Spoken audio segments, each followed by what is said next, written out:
everybody, and welcome to the Ruckus Room. Tonight we have in the studio Miss Melissa, Guidance 311. So excited to have you. We've got Alan hosting in the background at the studio. And hi, everybody. I can't see Hi. Alan. Hi. I'm so There we go. excited to Now I be can hear you. back. I know it's been a hot minute. I know we've been so busy. Everybody trying to get into the new swing of things. School's starting back, life happening. I hear, is it true? Are we having 2 eclipses this month? Is We there are. something going on? What is up We with are. that? Yeah. Yeah. The energy's going to Alan, be brace powerful. yourself. Oh, I think I hear Oh, the we have a sound. call. I do hear a call coming in. Hi, everybody. Welcome to the Ruckus Room. Who are we speaking with? Barbara. Hello? Hello. Can you hear me? Hi. Yes, my name's Yes, we can hear you. Christina. How are you? My name's Barbara. Good. Hi, Miss Barbara. Do you have a question for Miss Melissa? I guess. I have a lot of people that pass. You see anybody around me? Hi, Barbara. It's so nice to meet you, and I'm so glad you're here. Could you repeat that, honey? I didn't catch that. I've lost a lot of people in my life. I don't know if you see anybody around me. Understood. Yes, Barbara, it feels like you have many people around you, and who is stepping forward first feels like a male energy, someone who you are very close to. It feels like you are very close from a young age, I'm getting. I feel like this might be a brother or uncle energy. He definitely is coming through as very connected to you. I'm getting hand holding. I'm seeing hand holding. And it just feels like he is showering you with a lot of love. I feel like the two of you are very close. Is this someone that is coming to mind? I have two people. My husband and my brother.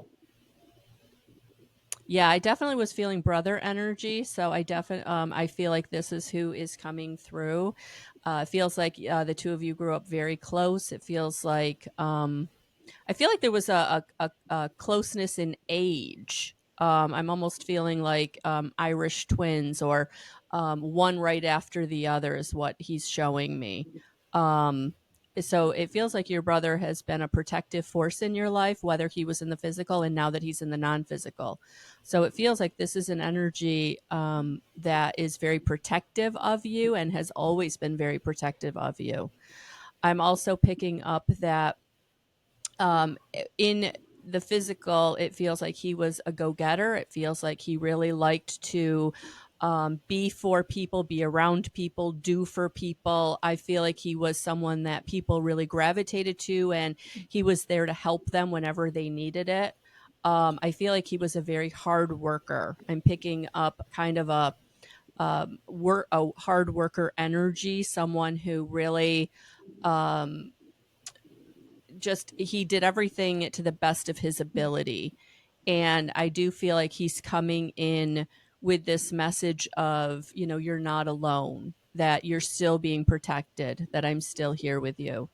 And he's just wanting you to know that not anytime soon, but when you're ready, he will be there when you go back to the other side.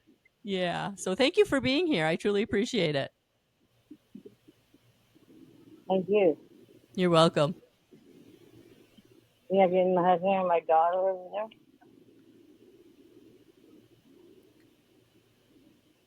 I am getting a female energy coming through. I feel like she had lighter hair, or the person who's coming through has lighter hair. I do see in black and white, so it might be a lighter brown or a dark blonde, but I am seeing a lighter hair color. It feels like she wore her hair, or I'm seeing. What's that?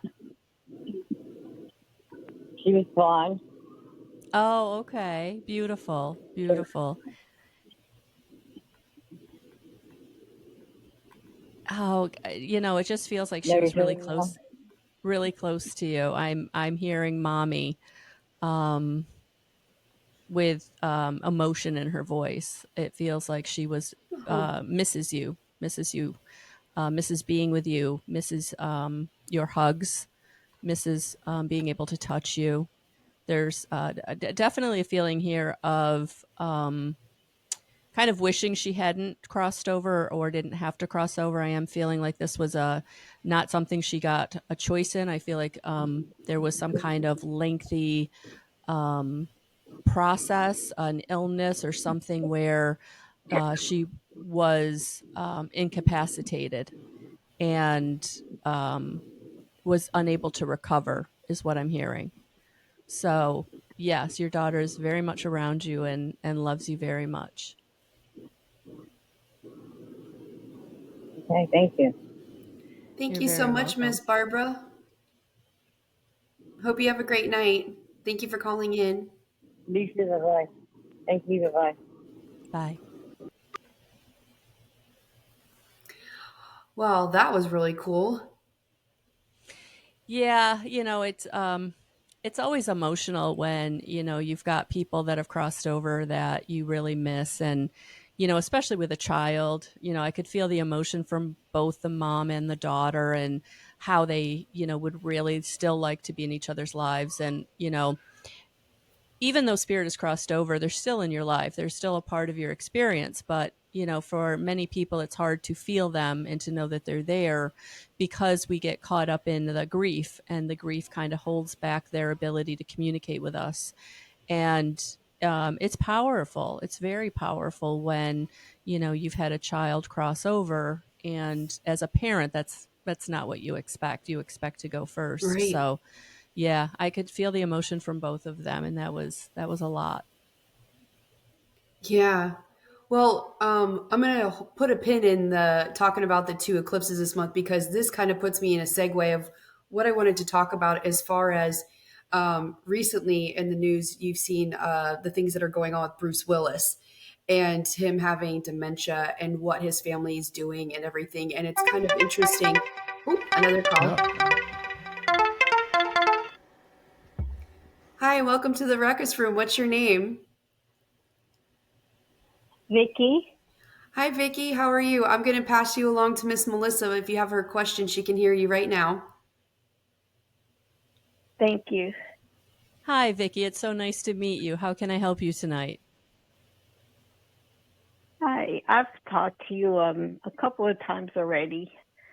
I had an interesting dream, and I believe you would know about angels and numbers. Is Yes. that true? Yes. It, Okay. So it was just my birthday, and I had a dream. I could see a large orange like box or a sign, and I swear it said celebrate life and the number 417. It was a gigantic number. And there was something else in writing, but I do not remember it. Does any of that make sense? The number 417 and the color orange. well, orange actually correlates to Archangel Metatron, and Archangel Metatron is a wise archangel that brings through wisdom. So, yes, I feel like the message for you definitely had to do with the number. Because angels will always communicate with us through angel numbers. It's one of the easiest ways that they can communicate with us. If we are being aware enough to understand that when we see the same number pattern, and for myself, the rule of thumb is, in a dream, or if I see it 3 times in my life, like if I see it in a day. So if I see it on the clock, if I see it on a license plate, if I see it on a billboard, like, and the same number keeps showing up, it's like, okay, somebody's trying to get a hold of me, right? So it's absolutely awesome that you are picking up that this number has meaning for you. And so, yes, 417 is a message from your guardian angel to maintain a positive mindset and trust the divine process to achieve your dreams and goals. So 417 has the attributes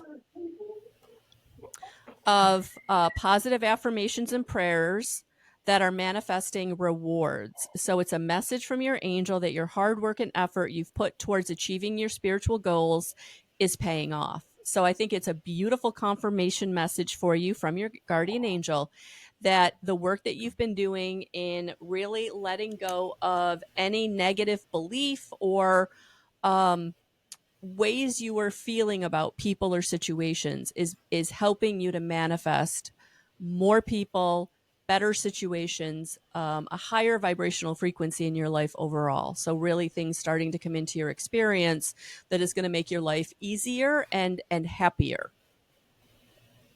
And I feel like Archangel Metatron is a part of that, bringing you the wisdom and the clarity, especially around relationships and situations that you have been, it's been weighing on you. They've been heavy on your heart for whatever reason.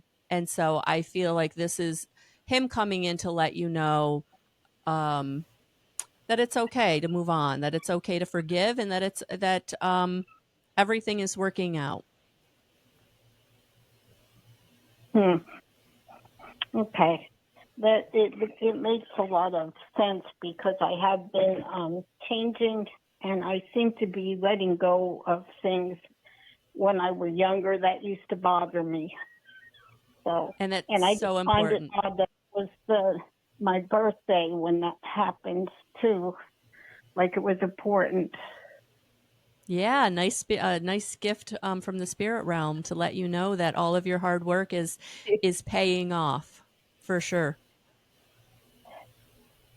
Okay, and I have one other quick question to you. I've spoken to you before. My mother had come through Joan, and she had Alzheimer's. And I had a weird experience when she was still alive, though. She was still alive. Okay. And she could no longer speak to us or to me. And I had a vivid dream that she was flying over me, like floating over me, but she was translucent and beautiful. Is that just odd, or does that mean something? It was leaving like they went last night.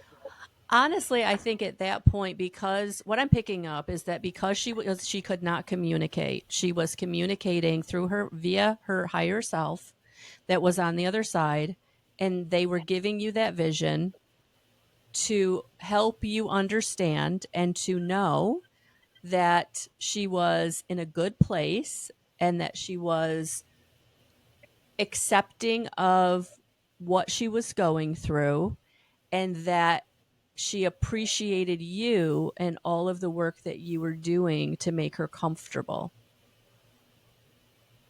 Uh-huh. Yeah. I felt like that's what it was. It was to comfort me that Yes. I'm still here. That's what I felt like during it. So that's very interesting. I figured I could ask you about that.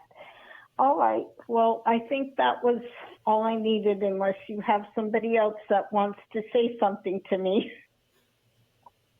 Oh gosh, Joan, we could be here all night. Yeah, right? But thank you for calling in. I truly appreciate it. Thank you so much for calling in. Have a great you. night. So, wow. So both of these calls are kind of resonating with giving a caregiver, like I was asking earlier, talking about Bruce Willis. And I've had my grandma went through Alzheimer's. I watched my mom be her caretaker. I watched my mom then be the caretaker to my grandpa. I've watched Alan. Him and his wife have been caretaker for her mother, who's recently passed away. And I've also taken care of one of my sisters. And, there's just you taking care of people. I mean, even if it's more than a child or somebody.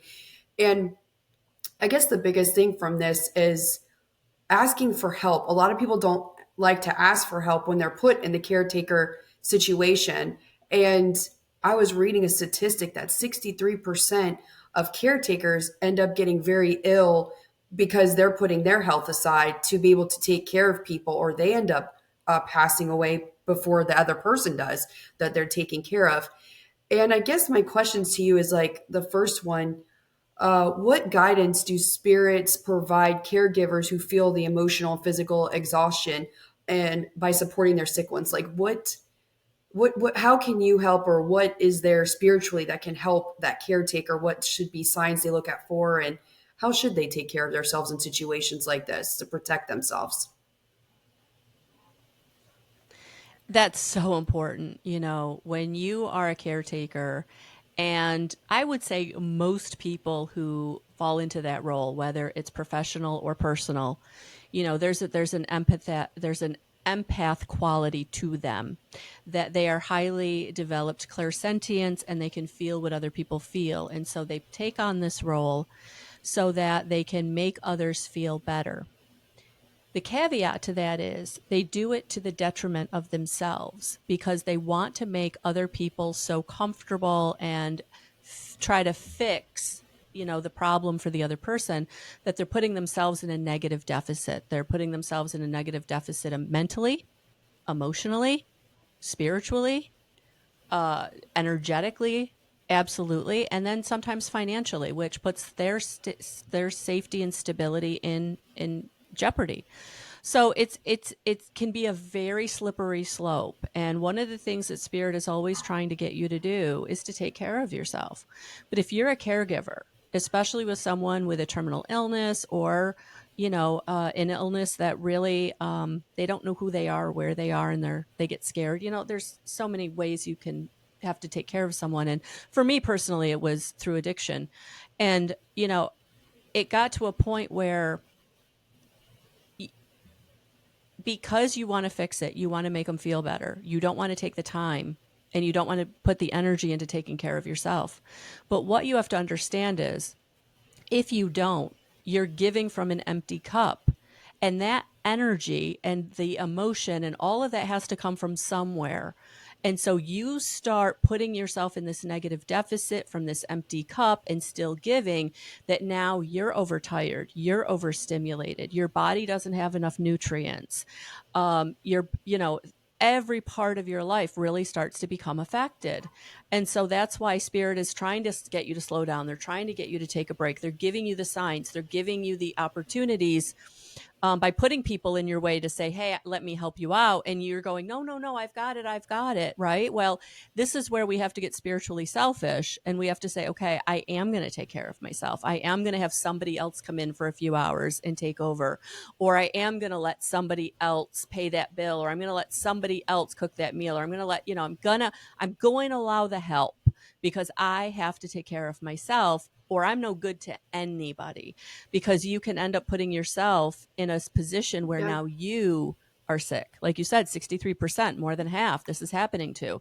So it's really important to, as much as it feels selfish, it's spiritually selfish. It's selfish in the way that you have to fill up your own cup before you can give. And when you do that, you actually end up giving better or more. So it ends up being a benefit for everybody involved. But for the caregiver that really has that need to be the fixer or be the people pleaser, that can be terrifying to let go of that control, because that's how they are getting their value. And that's something that they have to really look at within themselves. Well, it's crazy, like just being diagnosed with heart failure and being very limited on what I could do up until, recently. It's a very slow process to get back health, but I was always one helping. I wasn't the one receiving the help. And yeah, you were with me through this whole thing. It's crazy. And even still, it's really hard to ask for help. But if there's anything that I've seen through my mom do it, or just family, or Alan, or anybody, they people need to show up, and instead of saying, just call me if you need anything, I think just doing it and, just doing the action would actually be more helpful, instead of waiting for that person to, because asking for help is so hard for a lot of people. No, it's true. So true. Yeah. So true. Yeah. Especially for, like I said, especially for the empath, that they get their value from being the people pleaser or the giver, that could actually terrify them to try to ask for help. I work with Yeah. so many people, especially empaths, who they're giving from that empty cup all the time because they're so terrified to ask for help because Yeah. they're afraid they're not going to be valued or they're going to be seen some type of way because they're not giving and they're not fixing. And so, Well, I think that's what they're afraid, that it's like their job. Like if you're a husband or yes. wife, or if you're a child and it's your parent, I think you feel obligated that that's my duty. That's what I'm supposed to do. But in the meantime, you're losing yourself. And what the other part of this is, I think during stuff like this, especially like watching my grandma pass away with Alzheimer's and her not knowing who I was, remember, I feel like we were grieving the entire time Yeah. that it was coming. Like Yeah. it's so hard, I think, also to grieve for somebody when you physically see them, Yeah. but there's nothing you can do about it. And they're not there in their form anymore. I guess like the grieving part of that, how should you handle that as a caregiver, like in a spiritual sense, to protect yourself from it, Well, I think those feelings. first and foremost, you have to understand that this is going to be a longer grieving process. It's almost going to be twofold because you're going to grieve the person that you knew and who they were, and then you're going to grieve when they've passed over. So that it's almost like this extended situation that can really take a toll on you emotionally if you're not allowing yourself to feel the emotions. If you keep just trying to stuff it down, it's going to make it way worse when it pops out. And I promise you it will pop out. So that's why it's so important as you're going through the grieving process to really feel the feelings, whether, you got to go home and journal how you feel. You got to go in the closet and cry it out, in the moment. Like you've really got to understand that you have these emotions that have to be dealt with. Emotions are energy and energy can't be destroyed. So when you push them down, they're going to show back up. And so, if you're processing them as they're coming through, it's going to be much better for you on the other side when they have crossed over and now you're grieving the loss, the physical loss. So, you're grieving kind of like this mental, emotional loss of they're not who they were. They can't be who they were in your life. And then you have to grieve the physical loss. So processing the emotions as you're going through them, maybe getting a grief counselor, journaling, anything that's going to help you really be aware of what you're feeling and going through, and then helping you to release it as you go through it. So important. Yeah, and I don't know if other people have experienced this when they go through what we've gone through. Like, people that have cancer or Alzheimer's, or just watching the person you love be so sick, and that caretaker. Also, I felt relief after my grandma passed, just because I felt relief for my grandma, but I also felt relief for my mother. And it sounds like a horrible thing. Like, even like I keep bringing Alan, I feel relief for him and his wife, but I also know she's lost her mom, but her mom, I felt relief for her. So it's like, I hate to keep bringing him into this, but I'm using it as an example. I don't know if a lot of people experience that, and it's not a horrible feeling to have, but it's also being realistic. Like, you've watched these people suffer for so long that I don't feel I people love should that feel you're bringing guilty it for up. being relief. Yeah, Yeah, because it's a I think a very lot of real people, emotion. and I think a lot of people feel very guilty and they don't want to talk about it because they don't want people to know that they're feeling kind of good, right? That this horrible Yeah, thing has happened, but really it's the relief that these people aren't suffering anymore, right? And right. when they cross over, now they've gone back to their family, they're meeting back up with their peeps, right? They're doing good. So even though physically they're not here and we're going to miss them and it's going to be a hole in our life and we're going to have to go through the grieving process, it's just know that where they've gone, they're in a better place. They're now living a fuller life because this physical vessel that was weighing them down, they no longer have. So they can be their funny self. They can be their robust self. They can be their helpful self. They can be all of those personality traits that you came to know and love, but they're not bogged down by the human vessel that basically broke down on them in What do whatever you way that say looked to the like. people that are left behind, like us that are here on Earth, that we're the caretakers, and they get to live and be free? And I feel like a lot of people are broken vessels that are left here that have to deal with the repercussions of that loved one not being here that they took care of for so long. And it kind of feels a little unfair. But what advice would you give them It's a new spiritually? normal. And yeah, Yeah. and they have to make sure they're addressing whatever the emotion is, whether, and reaching out to a grief group, reaching out to a counselor, reaching out to a medium, reaching out to whoever can maybe help you understand what, you went through and now what your new role is. Because your caregiver role is over and it's going to leave a void in your life and you're going to feel guilty about that.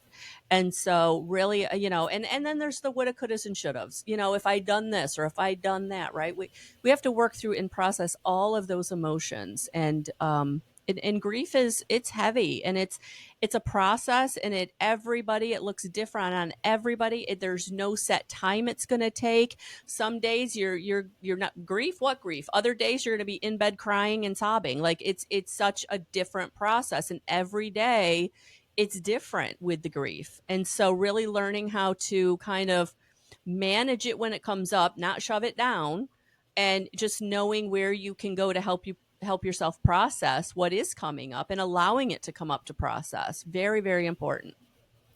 Is becoming a caretaker or going through this part of your soul contract when you're born?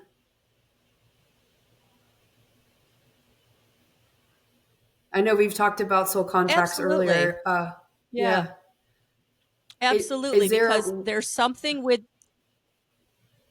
it's something that you agreed with the other yeah. person that this would be a role in their life that you would take on.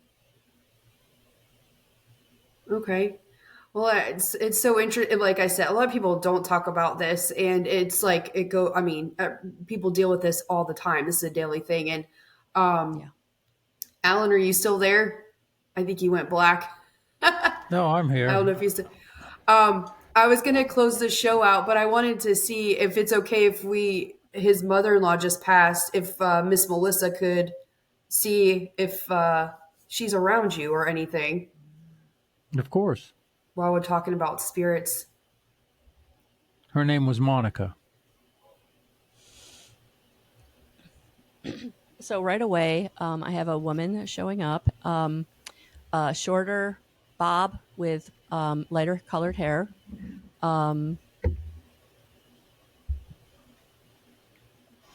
I feel like she was someone who enjoyed life. She enjoyed people. People enjoyed her. Very outgoing, very charismatic. Does this describe her? In the later years, yes. Okay.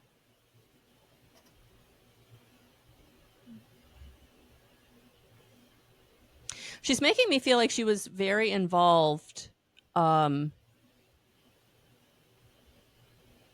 with your family. She's making me feel like there was a close tie there. And she lived with us for the past 5 years. Okay, that makes sense. There's also something here where she's holding on to your wife's hand, and Oh, there's just so much gratitude for everything that your wife did for her. And I feel like she's feeling like what your wife did for her was above and beyond what was expected. Above and beyond. I'm seeing her like really taking care of her, doing her 100%. hair, something about Yep. putting on makeup, like really kind of helping her feel very, oh gosh, she's making me feel like she got to retain her dignity, and that meant a Yeah. lot to her. That meant a lot to her. Yeah, we kept her at home with us. Yeah, she appreciates that, and she thanks you so much. But yeah, she so does that mean she crossed over already? I know you said sometimes they take a little so longer sometimes. what?